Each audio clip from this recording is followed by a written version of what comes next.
Oi pessoal, tudo bom? Vou falar aqui para vocês das briófitas, tá?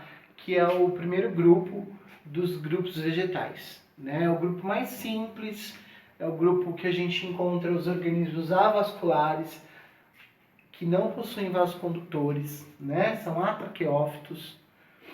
São pequenos, porque o vaso condutor ele possibilita o crescimento desses vegetais, né?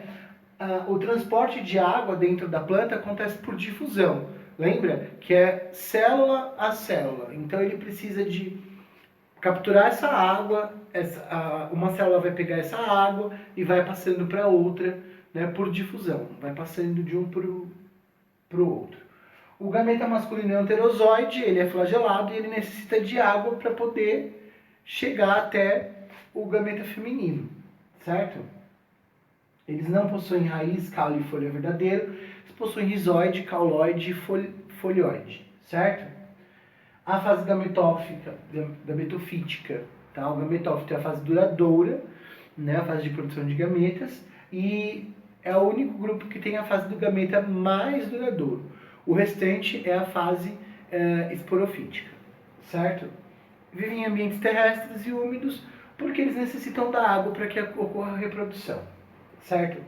Em relação à classificação, né, a gente consegue encontrar três grupos dentro do grupo das briófitas, que são os grupos das hepáticas, o grupo dos antóceros e o grupo dos musgos. Tá? Em relação às hepáticas, ela tem esse nome porque o gametófito ele fica preso ao solo e em algumas espécies ele parece um fígado. Então, por isso que é hepática, né? Hepato lembra fígado, certo? Algumas hepáticas terrestres também, elas ficam com a parte superior do corpo, a parte superior do gametófito, né? E ocorre a formação de algumas estruturas, né, de gametas, certo? Enquanto na superfície inferior elas vão formando os rizoides, né, que é a estrutura de absorção de água, que vai auxiliar ela a absorver água, certo? Os esporófitos são muito reduzidos e ela tem forma esférica, né? Ele vai lembrar um pouco das hepáticas, né, o gametófito, e esse grupo ele vai apresentar, ele tem a presença de um único cloroplasto por célula. Então, a célula só vai ter um cloroplasto, tá? Lembrando que o cloroplasto é o que vai auxiliar no processo de fotossíntese, certo? O gametófito também é achatado e no esporófito eles vão aparecer alguns chifres, eles saltam para fora assim da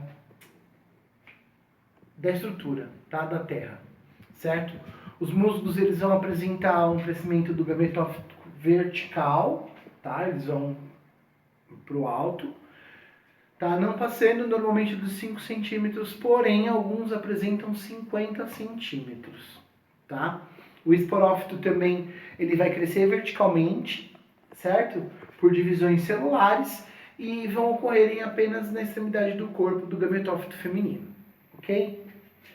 Elas possuem dois tipos de reprodução: reprodução assexuada e reprodução sexuada.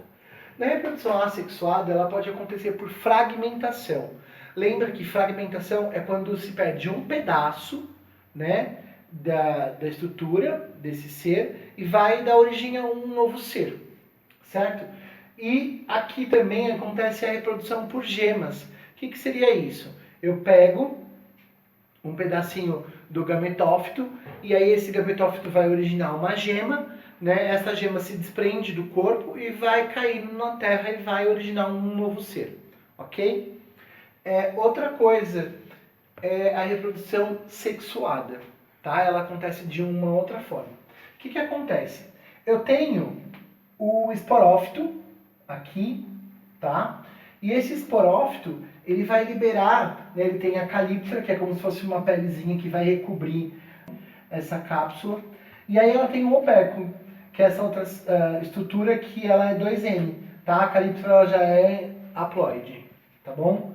Ele vai sofrer meiose, vai originar um peristômio, tá? Que vai produzir esses esporos.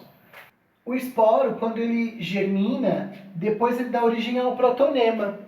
O protonema, ele dá origem a duas estruturas, né, ou masculina ou feminina, que vai dar origem a masculina ao anterídeo e a feminina ao arquegônio.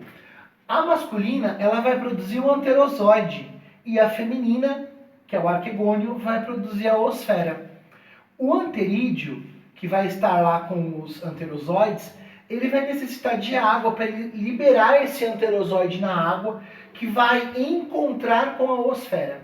Depois dele sofrer algumas mitoses, ele vai formar um embrião, que vai ser 2N, tá? E aí após ele sofrer algumas mitoses, ele vai formar o indivíduo completo, tá certo? Galera, essa aqui é a aula das briófitas, tá? E quem tiver alguma dúvida é só entrar em contato.